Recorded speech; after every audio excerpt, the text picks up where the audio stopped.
बिस्मिल्लाहिर्रहमानिर्रहीम। नाजरीन, पाकिस्तान किसान टीवी ਦੇ ਨਾਲ ਮੈਂ ਤੁਹਾਡਾ ਮੇਜ਼ਬਾਨ ਮੀਆਂ ਤਸਵਰ ਇਜਾਜ਼। ਮੈਨੂੰ ਉਮੀਦ ਹੈ ਤੁਸੀਂ ਸਾਰੇ ਠੀਕ ਹੋਣਗੇ। ਕਿਉਂਕਿ ਅੱਜ ਅਸੀਂ ਇੱਕ ਸੀਡ ਦੀ ਗੱਲ ਕਰਨੀ ਹੈ ਤੇ ਮੈਂ ਉਸ ਬੰਦੇ ਦੀ ਨਸਲ ਤੇ ਵੀ ਲਾਨਤ ਭੇਜਣਾ ਜਿਹੜਾ ਕਿਸੇ ਜ਼ਿੰਮੇਦਾਰ ਨੂੰ ਗਲਤ ਬੀਜ ਗਲਤ ਸੀਡ ਦੇਵੇ, ਕਿਉਂਕਿ ਬੀਜ ਹੀ ਜ਼ਿੰਮੇਦਾਰੀ ਦੀ ਬੁਨਿਆਦ ਹੈ। ਬੀਜ ਨਹੀਂ ਤੇ ਕੁਛ ਵੀ ਨਹੀਂ, ਚਾਹੇ ਦੁਨੀਆ ਜਹਾਨ ਦੀ ਚੰਗੀ ਜ਼ਮੀਨ ਹੋਵੇ, ਦੁਨੀਆ ਜਹਾਨ ਦੇ ਪੈਸੇ ਤੁਸੀਂ ਉਹਦੇ ਤੇ ਅਖਰਾਜਾਤ ਕਰ ਦਿਓ, ਦੁਨੀਆ ਜਹਾਨ ਦਾ ਅੱਛਾ ਵੈਦਰ ਮਿਲ ਜਾਵੇ, ਸਵਾਏ ਉਸ ਜ਼ਾਤ ਤੋਂ ਜਿਹੜੀ ਜ਼ਾਤ ਉਹ ਕੁਛ ਵੀ ਚਾਹਵੇ ਕੱਖ ਨੂੰ ਲੱਖ ਵੀ ਕਰ ਦਿੰਦੀ ਹੈ। ਤੇ ਅੱਜ ਜਿਹੜੀ ਵੈਰਾਈਟੀ ਮੈਂ ਤੁਹਾਡੇ ਨਾਲ ਮੁਤਾਰਫ ਕਰਵਾਉਣ ਲੱਗਾ, ਇਹਦਾ ਨਾਮ ਮੈਂ ਰੱਖਿਆ ਸ਼ਾਹਕਾਰ। ਸ਼ਾਹਕਾਰ ਕਿਉਂ ਰੱਖਿਆ, ਇਹਨਾਂ ਦੀਆਂ ਵਜੂਹਾਤ ਇਹਦੀਆਂ ਸਾਰੀਆਂ ਮੈਂ ਤੁਹਾਨੂੰ ਦੱਸਣਾ। ਪਹਿਲੇ ਜਿਹੜਾ ਸਾਰੀਆਂ ਚੀਜ਼ਾਂ ਅਸੀਂ ਕਰ ਰਹੇ ਹਾਂ, ਪਹਿਲੇ ਦੇਖੋ ਸੀਡ ਨੂੰ ਜਿਹੜਾ ਹਲਕਾ ਫੁਲਕਾ ਚੋਬੇ ਦਾ ਕੋਈ ਹਲਕਾ ਫੁਲਕਾ 2-4 ਦਾਣੇ ਹੈ ਸੀ ਵਿੱਚ ਬੂਟੇ, ਉਹ ਕਢਾਏ ਨੇ, ਅੱਛੇ ਤਰੀਕੇ ਨਾਲ ਸਾਫ਼ ਹੋਇਆ। ਡਾਇਰੈਕਟ ਰਿਸਰਚ ਦੇ ਵਿੱਚੋਂ ਸਾਡੇ ਕੋਲ ਆਇਆ। ਸਾਫ਼ ਹੋਣ ਤੋਂ ਬਾਅਦ ਦਵਾਈ ਲਾਈ ਗਈ ਹੈ। ਦਵਾਈ ਲਾਉਣ ਤੋਂ ਬਾਅਦ ਜਿਹੜਾ ਨਾ ਉਹਨੂੰ ਸੁਕਾਇਆ ਗਿਆ ਹੈ, ਔਰ ਸੁਕਾਇਆ ਇਸ ਹਿਸਾਬ ਨਾਲ ਗਿਆ ਕਿ ਇਹ ਅੱਜ ਵੀ ਜਾ ਕੇ ਜਿਹੜੀ ਜਗ੍ਹਾ ਤੇ ਵੀ ਮਰਜ਼ੀ ਰੱਖਿਆ ਜਾਵੇ ਤੇ ਪੂਰਾ ਸਾਲ ਪਿਆ ਰਵੇ, ਤੇ ਜਿਸ ਟਾਈਮ ਮਰਜ਼ੀ ਕੱਢ ਕੇ ਕਾਸ਼ ਕਰਨਾ ਹੋਵੇ ਤੇ ਕੱਢ ਕੇ ਕਾਸ਼ ਕਰ ਲਓ। ਇਸ ਤਰੀਕੇ ਨਾਲ ਉਹਨੂੰ ਤਿਆਰ ਕੀਤਾ। ਔਰ ख़ास ਗੱਲ ਇਹ ਆ ਕਿ ਕਿਸੇ ਦਵਾਈ ਦੀ ਤੁਹਾਨੂੰ ਇਹਨੂੰ ਲਾਉਣ ਦੀ ਜ਼ਰੂਰਤ ਨਹੀਂ। ਦੁਨੀਆ ਜਹਾਨ ਦੀ ਕਿਸੇ ਕੰਪਨੀ ਦਾ ਵੀ ਬੀਜ ਲੈ ਆਓ, ਉਹਨੂੰ ਤੁਹਾਨੂੰ ਦਵਾਈ ਨਾਲ ਪ੍ਰੋਪਰ ਟਰੀਟ ਕਰਨਾ ਪੈਂਦਾ। ਲੇਕਿਨ ਮੈਂ ਇਨਸ਼ਾਅੱਲਾ ਤਾਲਾ 100% ਗਰੰਟੀ ਨਾਲ ਇਹ ਗੱਲ ਕਹਾਂਗਾ ਕਿ ਇਹਨੂੰ ਤੁਹਾਨੂੰ ਦੁਬਾਰਾ ਟਰੀਟ ਕਰਨ ਦੀ ਜ਼ਰੂਰਤ ਨਹੀਂ। ਟਰੀਟ ਕਰਨ ਤੋਂ ਬਾਅਦ, ਖੁਸ਼ਕ ਕਰਨ ਤੋਂ ਬਾਅਦ ਇਹਨੂੰ ਅਸੀਂ ਪੈਕ ਕਰ ਰਹੇ ਹਾਂ। ਪੈਕਿੰਗ ਜਿਹੜਾ ਨਾ ਉਹ ਪਾਕਿਸਤਾਨ ਕਿਸਾਨ ਟੀਵੀ ਦੀ ਜਿਹੜੀ ਨਾ ਉਹ ਸਪੈਸ਼ਲ ਪੈਕਿੰਗ ਹੈ, ਆਪਣੀ ਪੈਕਿੰਗ ਹੈ। ਉੱਤੇ ਲਿਖਿਆ ਪਾਕਿਸਤਾਨ ਨੰਬਰ 1 ਸੀਡ, ਠੀਕ ਹੈ, 1985 PB 1985, ਜਿੰਦਾ ਨਾਮ ਮੈਂ ਸ਼ਾਹਕਾਰ ਰੱਖਿਆ। ਅੱਛਾ, ਉਹਨੇ ਦਾ ਨਾਮ ਪਾਕਿਸਤਾਨ ਨੰਬਰ 1 ਜਿਹੜਾ ਲਿਖਿਆ ਨਾ, ਇਹ ਬੜਾ ਛੋਟੀ ਜੀ ਗੱਲ ਨਹੀਂ ਹੈ, ਇਹ ਬੜੀ ਵੱਡੀ ਗੱਲ ਹੈ। ਔਰ ਅੱਲਾਹ ਤਾਲਾ ਦੀ ਜ਼ਾਤ ਦੀ ਅਨਾਇਤ ਹੈ ਕਿ ਇਹ ਉਹ ਦੋਸਤ ਜਾਣਦੇ ਨੇ ਜਿਨ੍ਹਾਂ ਨੇ ਪਿਛਲੀ ਦਫਾ 1847 ਪਾਕਿਸਤਾਨ ਕਿਸਾਨ ਟੀਵੀ ਵਾਲਿਆਂ ਦਾ ਲਾਇਆ ਸੀ।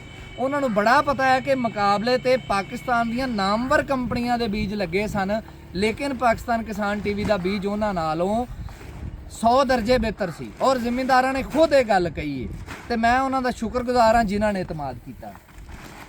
ਹੁਣ ਪੈਕਿੰਗ ਤੋਂ ਪੈਕ ਹੋਣ ਤੋਂ ਬਾਅਦ ਇਹਦੀ ਸਲਾਈ ਹੋ ਰਹੀ ਹੈ, ਇੱਕ ਏਕੜ ਦਾ ਬੀਜ ਸਲਾਈ ਹੋ ਰਹੀ ਹੈ। ਸਲਾਈ ਹੋਣ ਤੋਂ ਬਾਅਦ ਇਹਨੂੰ ਸਟਾਕ ਹੋਏਗਾ, ਔਰ ਉਸ ਤੋਂ ਬਾਅਦ ਸੇਲ ਇਹਦੀ ਜਿਹੜੀ ਨਾ ਉਹ ਪ੍ਰੋਪਰ ਨਾਲ ਅਸੀਂ ਹੁਣ ਤੋਂ ਹੀ ਸੇਲ ਵੀ ਸਟਾਰਟ ਕੀਤੀ ਹੈ।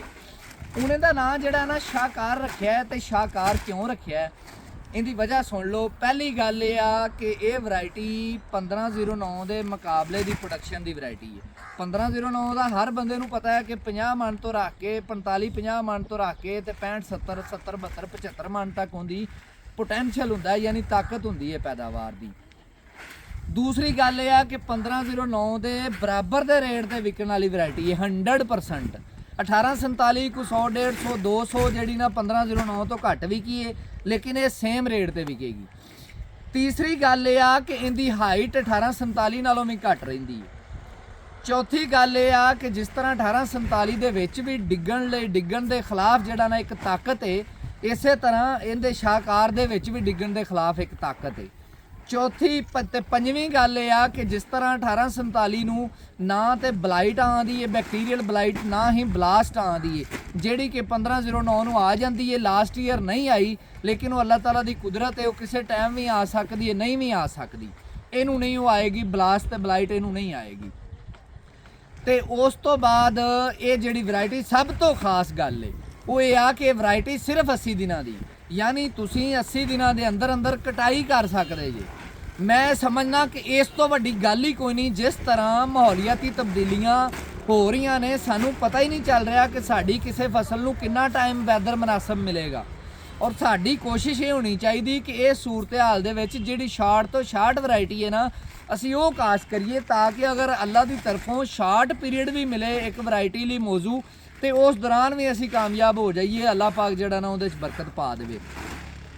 ਉਸ ਤੋਂ ਇਲਾਵਾ ਚੂँਕਿ 80 ਦਿਨ ਵਾਲੀ ਜਿਹੜੀ ਗੱਲ ਹੈ ਬੜੀ ਖਾਸ ਹੈ, ਬੜੀ ਖਾਸ ਇੰਝ ਹੈ ਕਿ ਆਲੂ ਦਾ ਕਾਸ਼ਤਕਾਰ ਖਾਸ ਤੌਰ ਤੇ ਜਿਹੜਾ ਨਾ ਉਹਦੇ ਲਈ ਬਿਹਤਰੀਨ ਆਪਸ਼ਨ ਹੈ। ਦੁਨੀਆ ਜਹਾਨ 'ਚ ਕੋਈ ਐਸੀ ਆਪਸ਼ਨ ਨਹੀਂ ਜਿੰਦੇ ਵਿੱਚ ਤੁਸੀਂ 4 ਤੋਂ 5000 ਰੁਪਏ ਦਾ ਇੱਕ ਏਕੜ ਦਾ ਤੁਹਾਡਾ ਬੀਜ ਹੋਏ ਔਰ ਤੁਹਾਨੂੰ ਹਾਈਬ੍ਰਿਡ ਦਾ ਜਿਹੜਾ ਕਿ 13 ਤੋਂ 14,000 ਰੁਪਏ ਦਾ ਬੀਜ ਉਹਦੇ ਮੁਕਾਬਲੇ ਦੇ ਵਿੱਚ ਬਲਕਿ ਉਹਦੇ ਤੋਂ ਵੀ ਜ਼ਿਆਦਾ ਪੈਸੇ ਵਟਾਵੇ।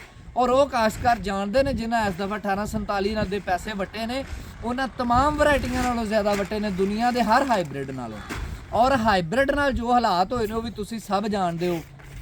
ਹੁਣ ਅਗਰ ਅਸੀਂ ਗੱਲ ਕਰੀਏ ਇਹਦੀ ਕਾਸ਼ਤ ਦੀ, ਯਾਨੀ ਕਾਸ਼ਤ ਦਾ ਟਾਈਮ ਕੀ ਹੈ, ਜਿਸ ਤਰ੍ਹਾਂ 15/09/1847 ਦਾ ਟਾਈਮ ਹੈ ਕਾਸ਼ਤ ਦਾ, ਯਾਨੀ ਜੂਨ ਦੇ ਅੱਧ 'ਚ ਪਨੀਰੀ ਕਾਸ਼ਤ ਹੋ ਜਾਵੇ ਜਲਦੀ ਤੋਂ ਜਲਦੀ, ਜਾਂ ਜੂਨ ਦੇ ਸ਼ੁਰੂ 'ਚ ਵੀ ਹੋ ਸਕਦੀ ਹੈ।